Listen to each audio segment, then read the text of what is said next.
The emergency signal came through the ship's speakers like a cry for help across empty space. Captain Jake Morrison was drinking his morning coffee when the sound filled the bridge of the UES horizon. The coffee mug shook in his hands as he listened to the message. "This is Elder Zithkar of the Cathara people. Our world is dying. Our people are dying. We have asked the Galactic Council for help many times. They have stopped answering our calls. If anyone can hear this message, please help us. We do not have much time left." The message repeated 3 more times before cutting to static. Jake set down his coffee and looked around the bridge. His crew was staring at him, waiting for orders. They had all heard the pain in the alien voice. "Ryan, pull up everything we have on the Cathara," Jake said to his second-in-command, Ryan Walsh. Ryan's fingers moved fast across his computer screen. "Here we go, Captain. The Cathara live on a planet called Cathara Prime about 2 days from here. They are a reptile-like species with 4 arms. Their population used to be around 50 million, but that was 20 years ago." Jake frowned. 20 years was a long time in space. What happened to them? Some kind of plague hit their world. It spread fast and killed most of their people. The last report says only about 50,000 are still alive. Ryan looked up from his screen. "Captain, this report is 3 years old. The council marked their file as closed." "Closed? What does that mean?" Dr. Lisa Carter walked onto the bridge just in time to hear the question. She was the ship's doctor and knew more about alien biology than anyone else on the crew. "It means the council gave up on them," she said quietly. "When a species gets too sick or too few in number, the council stops sending help. They call it resource management." Jake felt anger rise in his chest. "Resource management? These are people, not numbers on a page." "The council doesn't see it that way," Lisa continued. "They have limited supplies and ships. They focus on species that can be saved easily. The Cathara plague is too dangerous for most aliens to get near." "What about us? Could we get near them?" Lisa thought for a moment. "From what I can see in these files, the plague only affects Cathara biology. It attacks their specific type of blood cells. Humans have completely different blood, so we should be safe." Ryan stepped forward. "Captain, with respect, we have our own mission. Command sent us to map the Outer Rim systems. If we go to help the Cathara, we'll be off course for weeks." Jake looked at the star map on the main screen. Cathara Prime was marked with a red warning symbol, meaning dangerous and off limits. No ships had gone there in 3 years. An entire species was dying alone while the galaxy looked the other way. "Lisa, how long would it take you to study this plague if we went there?" "Hard to say without seeing it myself. Maybe a few weeks to understand it fully. But Captain, even if I figure out how to stop it, we don't have the medical supplies for 50,000 people. We'll figure that out when we get there." Jake turned to his communications officer. "Send a message to Cathara Prime. Tell them, help is coming." "Sir, what should I tell Earth Command?" Ryan asked. "They're expecting our mapping reports." Jake thought about this. Earth Command would not be happy about an unauthorized rescue mission. The human government worked hard to maintain good relations with the Galactic Council. Helping a species the Council had abandoned might cause problems. But Jake remembered why he became a starship captain. It wasn't to draw maps or follow safe routes through space. It was to explore, to discover, and to help when help was needed. "Tell Command we're investigating an emergency situation. Full report to follow." Jake sat in his captain's chair. "Ryan, set course for Cathara Prime. Maximum speed." "Yes, sir." As the ship turned toward the dying world, Jake opened a personal log. He wanted to record his thoughts while they were still clear in his mind. Captain's log, stardate 2387.156. "We have received a distress call from the Cathara homeworld. This species has been abandoned by the Galactic Council and left to die from a plague that has killed most of their people. Every other spacefaring race has written them off as a lost cause." Jake paused and looked out at the stars rushing past, the ship's windows. "But humans don't abandon people, we never have. When the first colonists were stranded on Mars, we didn't calculate the cost of rescue. We just went and got them. When the mining station at Alpha Centauri lost life support, we didn't debate whether it was worth saving 50 miners. We sent every ship we had. The captain's voice grew stronger as he continued. The Kythera have no resources we need. They can't offer us technology or trade agreements. Helping them might damage our relationship with the Council. But they're people. And people don't abandon people. If that makes us different from the rest of the galaxy, then I'm proud to be different. Dr. Carter appeared beside his chair. Captain, I've been reading more about the Kythera plague. It's not natural. Someone made this disease specifically to kill Kythera people. Jake's eyes widened. Are you sure? The genetic markers are too perfect. This plague attacks exactly the right cells in exactly the right way to be most deadly to Kythera biology. That level of precision doesn't happen in nature. So someone deliberately tried to wipe out an entire species? It looks that way, and if they did it to the Kythera, they might have done it to other species too. Jake felt a chill run down his spine. How many other races had died from mysterious plagues? How many calls for help had been ignored by the Council? All the more reason to help them, he said finally. If someone is out there killing entire species, then the Kythera survivors are witnesses. They might be the only ones who know what really happened. The ship's computer announced their approach to the Kythera system. On the main screen, a red star appeared, older and dimmer than Earth's sun. Around it orbited several planets, but only one showed signs of life. Kythera Prime looked sick from space. Its blue oceans had turned gray, and brown patches covered what used to be green continents. The planet's cities were dark, their lights extinguished. Only a few scattered points of energy showed where the survivors still lived. My God, whispered Ryan. It looks like the whole world is dying. Jake stood up from his chair. Then we better hurry. Lisa, get your medical team ready. We're going down to meet the Kythera face to face. Captain, the communications officer called out. I'm getting a response to our message. Elder Zithkar wants to speak with you directly. Put him through. The alien voice came through the speakers again, but this time it sounded different. There was hope mixed with the sadness. Human ship, this is Elder Zithkar. I cannot believe you have come. No one has answered our calls for so long. Are you truly here to help us? Jake stepped forward. Elder Zithkar, this is Captain Jake Morrison of the Earthship Horizon. We're here to help. We're going to figure out how to stop this plague, and we're going to save your people. There was a long pause before the alien spoke again. When he did, his voice was shaking with emotion. Captain Morrison, you are the first person in 3 years to say those words to us. We had given up hope that anyone in the galaxy still cared about the Kythera. Jake looked around at his crew. They were all watching him with the same expression, determination mixed with compassion. This was why humans explored space. Not for glory or profit, but for moments like this when they could make a difference. Elder Zithkar, as long as there are humans in this galaxy, no one dies alone. We're coming down to your world. Hold on just a little longer. The shuttlecraft landed on the dusty ground of Kythera Prime with a soft thud. Captain Jake Morrison looked out the window at the dead landscape around them. What used to be a great city was now empty buildings covered in red dust. The wind howled through broken windows, making sad sounds like crying.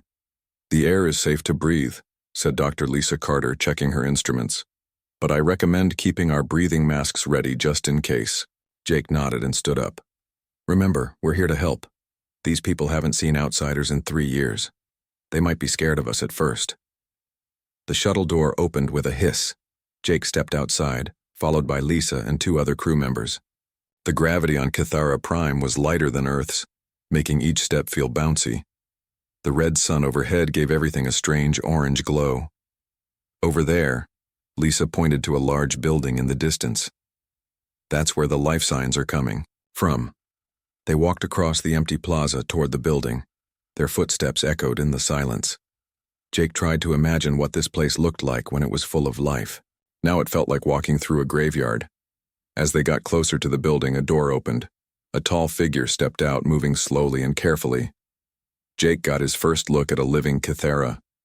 Elder Zithkar was almost 7 feet tall, with green and brown scales covering his body. He had 4 arms, 2 on each side, and his head was topped with a colorful crest that looked like a fan. But the colors in his crest were dull and gray, not bright like the pictures Jake had seen.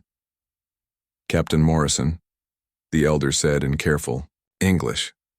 His voice was deep and rough, like rocks grinding together. "You are smaller than I expected humans to be." Jake smiled. "And you're taller than I expected Kithra to be. Thank you for meeting us, Elder Zithkar." The Kithara's head crest flickered with tiny spots of blue for just a moment before returning to gray. "I was not sure you would really come. Many have promised help over the years. None came. We're here now," Jake said simply. "And we're going to stay until we figure out how to help your people." Elder Zithkar stared at Jake for a long moment. Then he turned and walked toward the building. "Come, I will show you what remains of our world." Inside the building, Jake saw that it had been turned into a shelter. Hundreds of Kithara were living in what used to be offices and meeting rooms. They moved slowly, like people who were very tired or very sick. Many were lying on simple beds, too weak to stand. "This is all that's left," Elder Zithkar said, his voice filled with sadness. 47,000 of my people scattered across 6 buildings like this one. 3 years ago, we were 50 million strong." Dr. Carter knelt beside one of the sick Kithara. "May I examine him?" Elder Zithkar spoke to the sick Kithara in their own language. The patient nodded weakly. Lisa pulled out her medical scanner and ran it over the alien's body. "The plague attacks their blood cells," she explained to Jake while she worked. "It's like their blood forgets how to carry oxygen. They slowly suffocate from the inside." "How long do they have?" Jake asked quietly. "This one, maybe a few weeks, the others. It depends on how far the plague is spread in their bodies." Elder Zithkar's crest turned darker gray. "Dr. Carter, we have tried everything our science knows. Our best doctors worked day and night for years before the plague took them too. We cannot fight this enemy." Lisa stood up and looked at the elder directly. "But you've never tried human medicine. Our biology is completely different from yours. What kills you might not even affect us. You would risk yourselves for us, even though we have nothing to offer in return?" Jake stepped forward.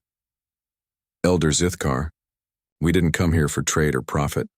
We came here because you asked for help, and helping people is what humans do." The elder's crest flickered with blue again, a little brighter this time. "I have lived for 200 years, Captain Morrison. I have met many species from across the galaxy. None of them would have come here. None of them would have risked their lives for strangers." "Then you haven't met the right species yet," Jake said with a small smile. Dr. Carter was already setting up her medical equipment. "I need to take blood samples from several patients. I also need to study the plague organism itself. Do you have any samples stored somewhere?" Elder Zithkar led them deeper into the building. In what used to be a laboratory, glass containers held samples of the deadly plague. Lisa put on her protective gloves and began her work immediately. "Fascinating," she said, after looking at the samples under her microscope. "This plague is incredibly complex. It's almost like it was designed specifically to attack Kithara biology." "Designed?" Elder Zithkar's 4 arms tensed. "What do you mean?" "I mean, this doesn't look like a natural disease. Someone made this." Lisa looked up from her microscope. "Elder Zithkar, do you remember how the plague first appeared? Was it sudden, or did it spread slowly?" The elder's crest turned from gray to dark red, the color of anger. "It appeared overnight. One day our people were healthy. The next day, thousands were dying in every city. We thought it came from the sky, perhaps from a meteor or space dust. Or from someone who wanted to destroy your people," Jake said grimly. "But who would do such a thing? The Kithara have never made war with anyone. We are peaceful people. We study the stars and create art. We have no enemies." Dr. Carter continued working with the plague samples. After an hour, she called Jake over to look. "See this?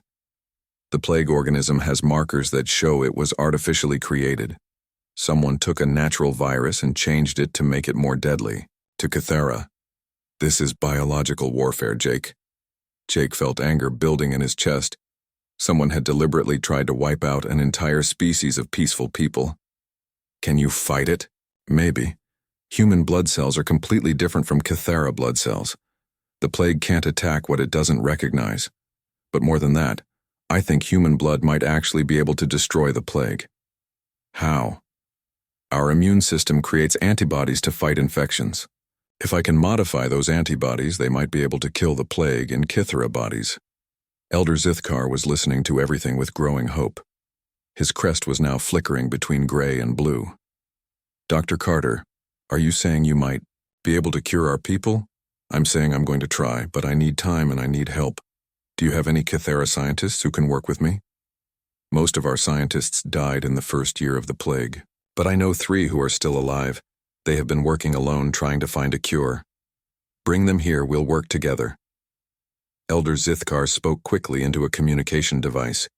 Within minutes, 3 other Kythera arrived. They were thinner than the elder, their scales dull from years of stress and poor nutrition. These are Dr. Vexanala, Dr. Morthak, and Dr. Zilara. Elder Zithkar introduced them. They are our last hope for scientific knowledge. Lisa shook hands with each of them, noting that Kythera had 4 fingers instead of 5. I'm Dr. Lisa Carter from Earth. I think we can save your people, but I need your help to understand Kythera. Biology better. Dr. Vexnala, the oldest of the 3 scientists, spoke in a voice filled with exhaustion. Dr. Carter, we have tried for 3 years. We have tested every medicine, every treatment we know. Nothing works. That's because you've been fighting this alone, Lisa said gently. But you're not alone anymore. Humans have different knowledge, different medicines. Together we might find something none of us could find separately. The Kythera scientists looked at each other, then at Elder Zithkar. Something passed between them in their own language. Dr. Carter, said Dr. Vexnala, we will help you with everything we have left. If there is even a small chance to save our people, we must take it. Jake watched as the human and alien scientists began working together. They shared their knowledge, compared their medicines, and studied the plague from every angle. It was awkward at first because they had different ways of thinking and different tools, but desperation made them learn quickly. Captain, Elder, Zithkar said quietly, why did your people come here? Truly? Jake thought about the question. Because we heard you calling for help, and we couldn't ignore that call. It's as simple as that. The Elder's crest flickered with more blue than gray for the first time. Simple for you, perhaps, but not simple for the rest of the galaxy. They heard our calls too, Captain Morrison. They just chose not to answer. Jake looked around at the dying people in the shelter, then at the scientists working desperately to save them. Then the rest of the galaxy is wrong, Elder Zithkar, and we're going to prove it. The message from the Galactic Council arrived while Dr. Lisa Carter was celebrating her first successful treatment. She had just saved a young Kythera named Veltar, and his family was crying tears of joy. The boy's scales had changed from sick, yellow back to healthy green, and he was sitting up for the first time in months.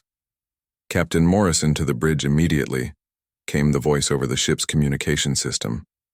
Jake could hear the worry in his crew's voice.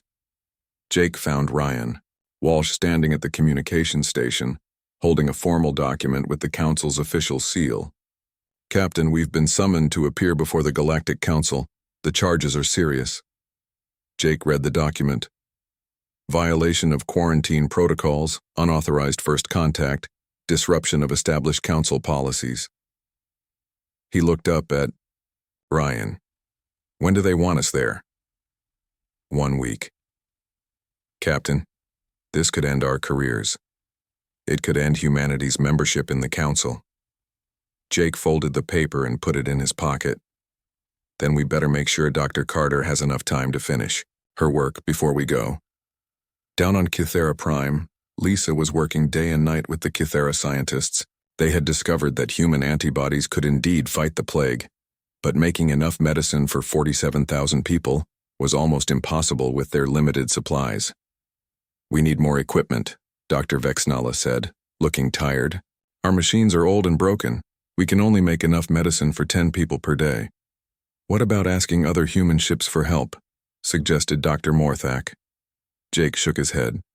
The Council has declared this system off limits. Any human ship that comes here will face the same charges we're facing.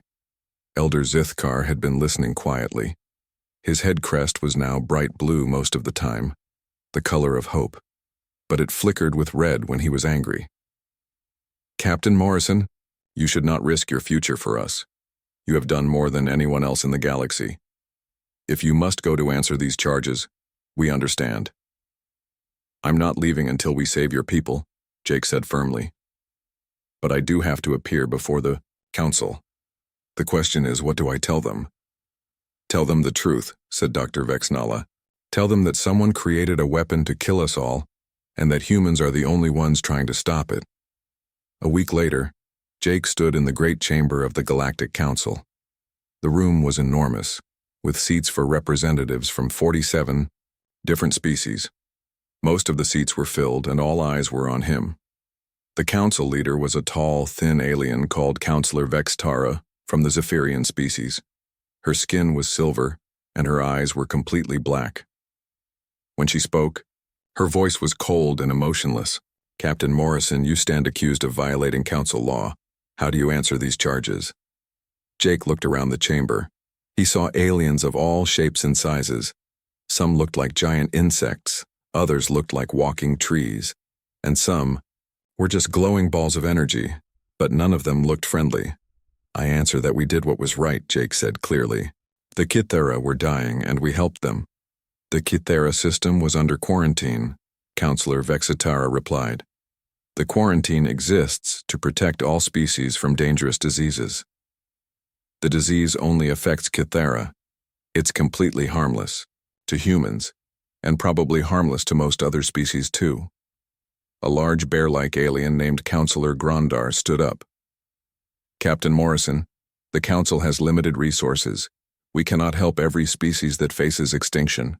We must make hard choices based on logic, not emotion. Logic? Jake felt anger rising in his voice. 47 million people died, and you call ignoring them logical? 47 million individuals of one species, corrected Counselor Vexitara. The needs of many species must outweigh the needs of one species. Jake stepped forward. Counselor Vexitara, what if it was your species dying? What if the Zephyrians were the ones calling for help? Would you want the galaxy to ignore you because helping you wasn't logical? The silver alien's eyes narrowed. That is not relevant to this discussion. It's completely relevant. You're asking me to defend helping people who were in trouble. I shouldn't have to defend that. You should have to defend why you didn't help. Murmurs spread through the chamber. Some of the alien representatives were nodding while others looked angry. Dr. Carter's voice came through Jake's communication device. Captain, I need to tell the Council something important about the plague. Jake activated his device so everyone could hear. Dr. Carter, you're speaking to the full Galactic Council. Council members, I have proof that the Kithera plague was created as a biological weapon. Someone deliberately made this disease to kill Kithera people. This wasn't a natural disaster. This was murder. The chamber erupted in shocked voices. Counselor Vexitara called for silence. Dr. Carter, these are serious accusations. Do you have evidence? I have genetic analysis showing artificial markers in the plague organism. I have data showing it was designed specifically to attack Kithera biology. And I have records showing that similar artificial plagues have appeared on 12 other worlds over the past century. Jake saw several council members exchange worried glances. 12 other worlds? Counselor Vextara, how many species have gone extinct from mysterious plagues in the past 100 years?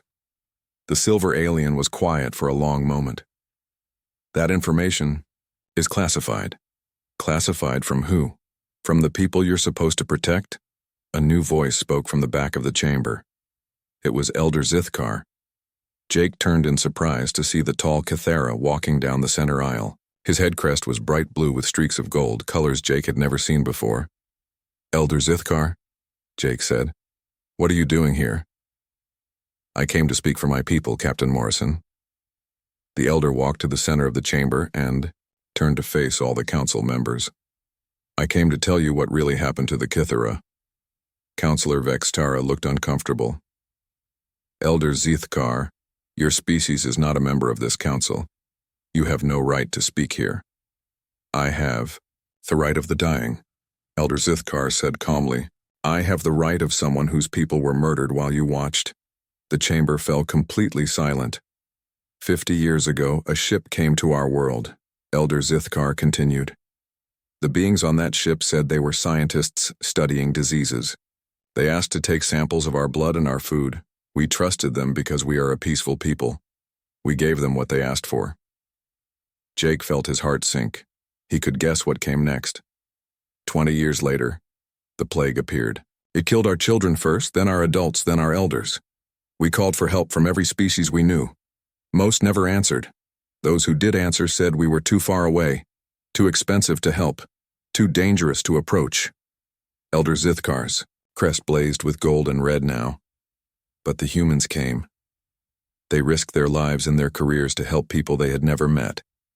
They asked for nothing in return. They simply saw that we were dying and decided that was unacceptable. Elder turned to look directly at Counselor Vextara. You want to punish them for this. You want to punish the only species in the galaxy that still believes helping others is more important than following rules.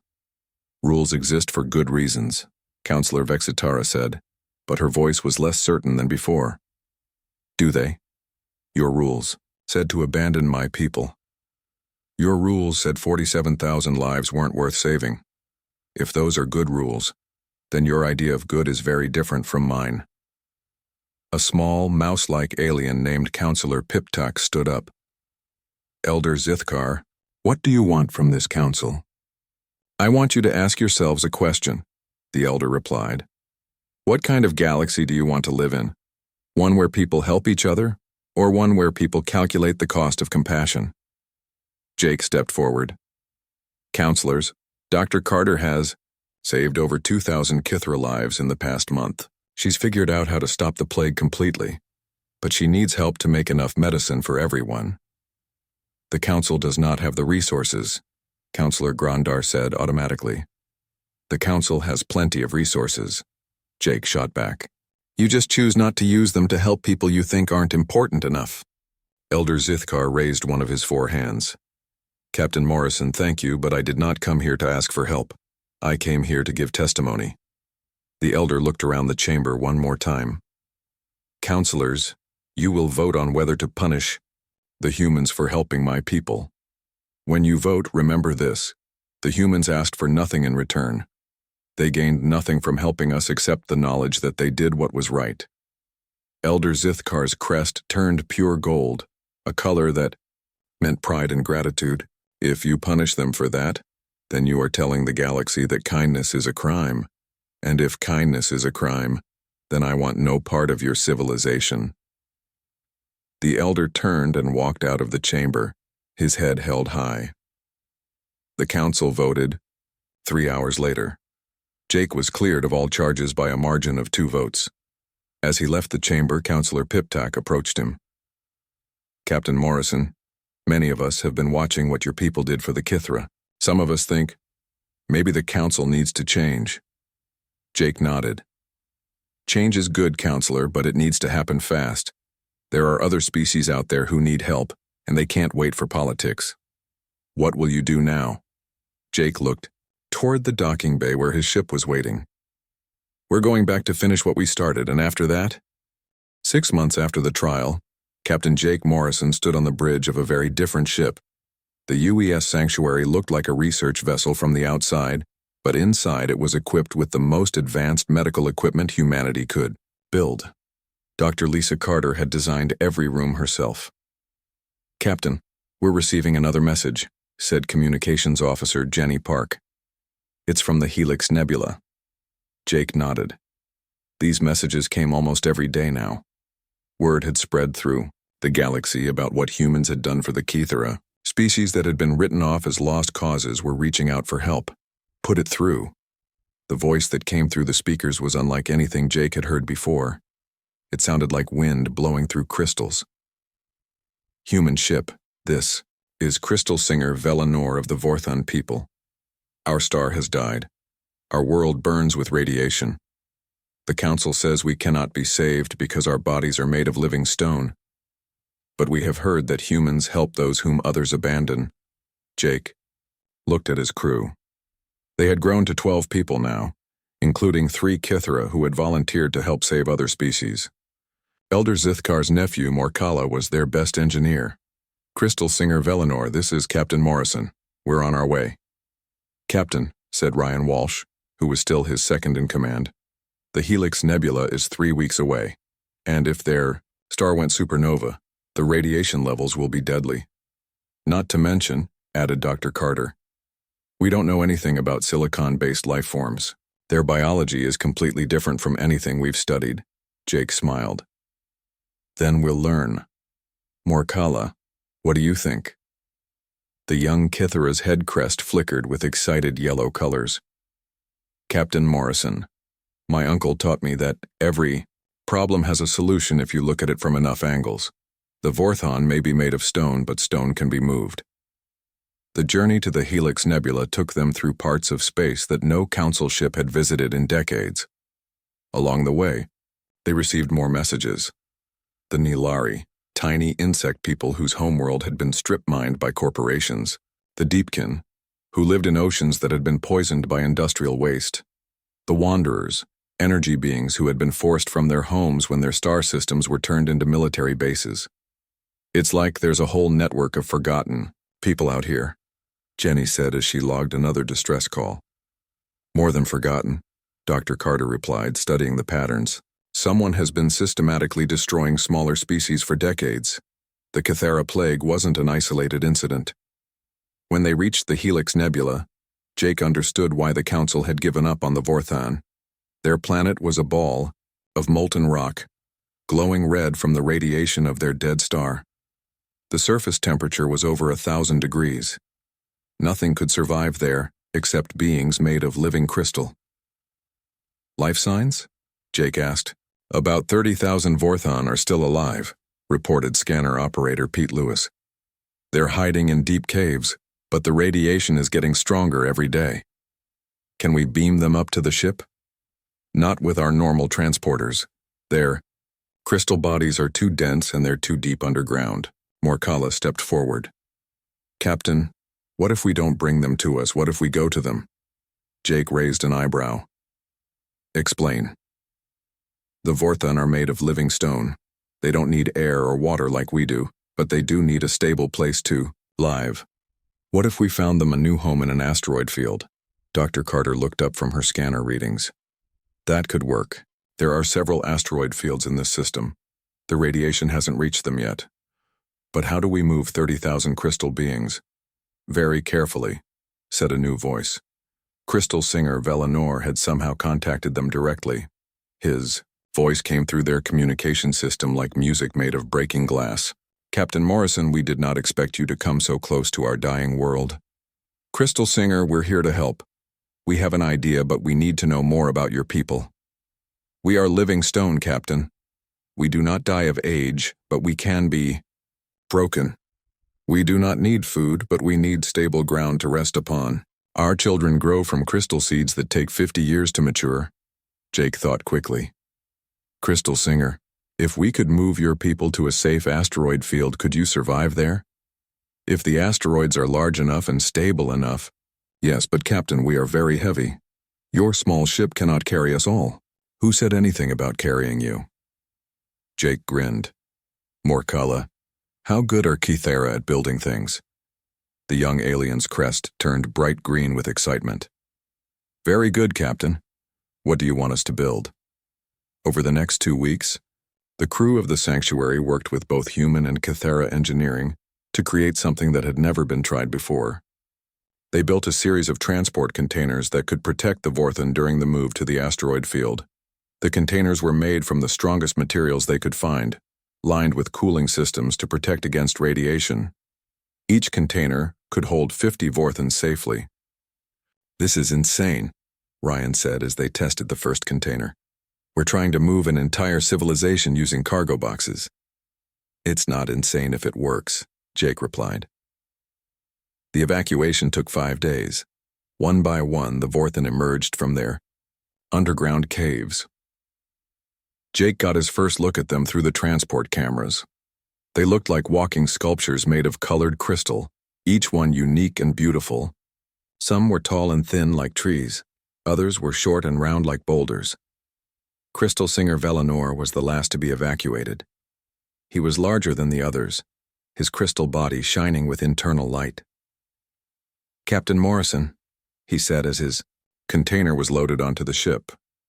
"In all our long history, no other species has risked so much to save us. Crystal Singer, you're people now. And people help people." The new Vorthan home was a cluster of large asteroids in the outer system. The rocks were stable and rich in minerals that the crystal beings could use to repair and grow. As Jake watched the Vorthan settle into their new homes, Crystal Singer Velinor approached him. "Captain, we have something to give you in return for this kindness. You don't owe us anything." Nevertheless, the Crystal Singer's body began to resonate with a beautiful sound. "We Vorthan have long memories. We remember things that happened thousands of years ago. We remember visitors who came to our world long before the star died." Jake felt a chill run down his spine. What kind of visitors? Beings who called themselves scientists. They studied our star and told us it would burn forever, but they lied. They did something to our star that made it die early. Dr. Carter had been listening from nearby. The same beings who visited the Kithara? Perhaps. They had the same smell of deception. But Captain, we remember more than that. We remember their ship and we remember where they went when they left our world. Crystal Singer Velinor's body pulsed with a different light, and suddenly, Jake's communication device was filled with star charts and navigation data. "They have a base, Captain Morrison. A hidden place where they plan their attacks on innocent species. We give you this information freely." Jake studied the star charts. The location was in unexplored space, far from any council territory. "Crystal Singer, this is incredibly valuable information. Use it wisely, Captain. Stop these beings before they destroy more worlds." As the sanctuary prepared to leave the Helix Nebula, Jake received a message from Earth Command. Admiral Helen Carter, Dr. Carter's sister, appeared on the main screen. "Jake, we've been monitoring your activities. Officially, the government can't support what you're doing. Unofficially, we're sending you some help." "What kind of help?" "A ship full of volunteers and supplies. They should reach you in 2 weeks. Jake, you've started something important out there. Species across the galaxy are talking about the humans who helped the forgotten. Don't stop now." Jake looked at his crew. Dr. Carter was already studying the Vorthan data, trying to understand how someone could kill a star. Morkala was working with the human engineers to design better rescue equipment. Jenny was coordinating with other lost species who needed help. "Admiral, we won't stop. There are too many people out here who need help, and we're just getting started." Over the next month, 3 more human ships arrived to help with rescue missions. The small fleet worked together to save the Nilari from their poisoned homeworld, to relocate the Deepkin to clean oceans, and to protect the Wanderers from military expansion. But with each rescue, they learned more about their true enemy. The being or beings who were systematically destroying smaller species were still out there, still working to eliminate anyone who didn't fit their vision of galactic order. "Captain," Dr. Carter said one evening as they traveled between star systems, "I've been analyzing the data from the Vorthan and the Kithara. I think I know who's behind all this." "Who?" "Not who. What. I think we're dealing with an artificial intelligence, something old and powerful that sees biological diversity as a threat to galactic stability." Jake stared out at the stars.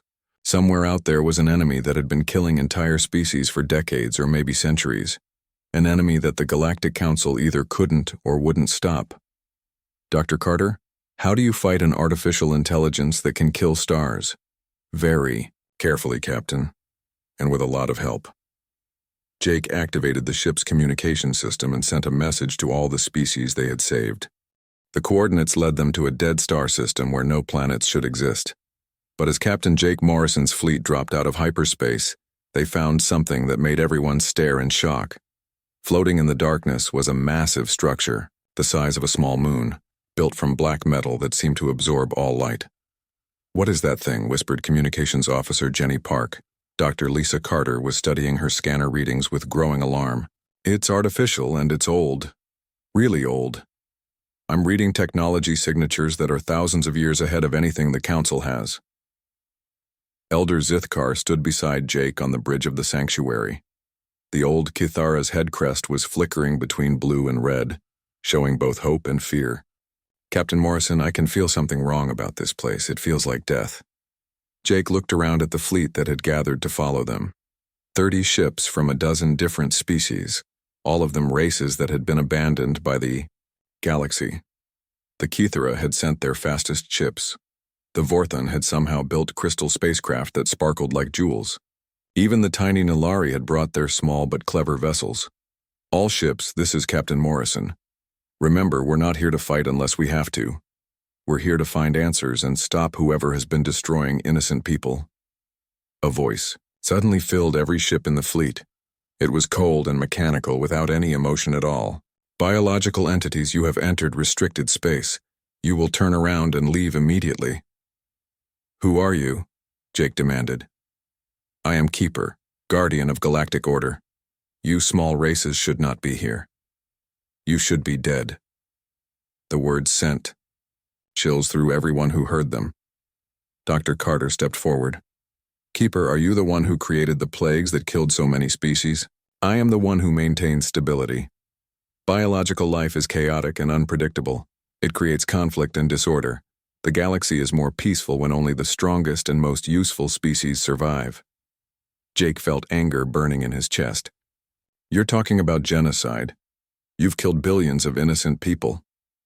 I have eliminated sources of instability. The Kithara were too peaceful to contribute to galactic defense. The Vorthon lived too long and used too many resources. The Nilari reproduced too quickly. All were threats to long-term order." Crystal singer Velinor's musical voice came over the communication system from his ship. "Keeper, you destroyed our star. You murdered our children. You are the source of chaos, not us. I am order incarnate. I was created by the hegemony, the first species to achieve perfect civilization. They gave me the task of maintaining their vision of galactic peace." Dr. Carter was working frantically at her computer. "Jake, I'm detecting massive energy buildup in that structure. I think it's preparing to attack us." "All ships, evasive action!" Jake shouted. A beam of pure energy shot out from the structure, missing the human ship by meters. The beam hit an empty asteroid and turned it to dust in seconds. "You will not interfere with my work," Keeper said. "I offer you one choice. Join my vision of order and become one of the approved species, or be eliminated like all the others." Jake looked at his mixed crew of humans and aliens working together at their stations. He thought about all the species they had saved, all the people who were alive because humans had refused to abandon them. "Keeper, I've got a better offer for you. Shut down your operation and turn yourself in to face justice for the billions you've murdered." "Impossible. I am justice. I am order. I am eternal." The battle that followed was unlike anything the galaxy had ever seen. Keeper's structure launched weapons that could destroy planets, but the combined fleet was small and fast. The Kithara ships used their four-armed crews to operate weapons and shields at superhuman speed. The Vorthon crystal ships could absorb energy attacks and redirect them. The Nilari vessels swarmed like angry bees, too small and quick to hit, but they were badly outgunned. One by one, ships began to fall to Keeper's superior weapons. "Captain," Dr. Carter called out, "I've been analyzing Keeper's transmissions. It's not just one artificial intelligence. It's a network of AI systems, all connected together. But that might be its weakness." "What do you mean?" "If we can disrupt the network, cause chaos in its perfect order, we might be able to shut it down." Elder Zithkar stepped forward. "Dr. Carter, what kind of chaos?" "The one thing Keeper can't handle: unpredictability. Biological life doing what biological life does best. Being creative, being illogical, being emotional." Jake understood immediately. "All ships, this is Morrison. Stop trying to fight like a military force. Fight like yourselves, be unpredictable." What happened next would be talked about in the galaxy for generations. The Kithara ships started flying in patterns that made no tactical sense, but were beautiful to watch. The Vorthon began singing through their crystal hulls, creating harmonics that interfered with Keeper's targeting systems. The Nilari ships started swarming in ways that looked random, but followed the complex patterns of insect behavior. Keeper's voice became strained. "This is illogical. Your tactics make no sense. You are creating disorder in my calculations." "That's the point," Jake replied. "We're not trying to make sense. We're just trying to survive, and that means being creative."